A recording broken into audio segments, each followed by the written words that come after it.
যোৱাৰ পিছত কি হ'ল, মই ইমান ডিটেইলছত নকওঁ এতিয়া, পিছত যেতিয়া এইবিলাক হ'ব, ফেচ ৰিভিল হ'ব বা Q&A হ'ব, তেতিয়া মই ক'ম চব কথা।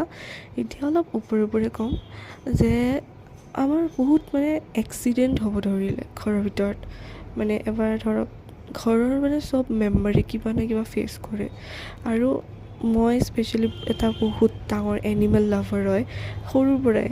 তো তেতিয়াও সেই সময়টো আমাৰ বহুত এনিমেলছ আছিলে, এটা এটাকৈ চবৰে বেমাৰ হয় বা কিবা হয় য'ত নাথাকে তাহাঁতে, সেইবিলাক হৈ আছিল। আৰু ঘৰতো মানে এটাৰ পিছত এটা কিবা না কিবা প্ৰব্লেম হৈ আছিলে। তাৰপিছত এনেকুৱা যেতিয়া হৈ গ'ল আৰু এইবিলাকো কণ্টিনিউ হৈ আছিলে, পায়েলৰ আৱাজ মৰ্ণিং টাইম, তাৰপিছত এটা ডেইলি এটা অশান্তি এটা ঘৰত সদায় এইবোৰ হৈ আছিল। তাৰপিছত কি হ'ল, আৰু এটা বহুত ষ্ট্ৰেঞ্জ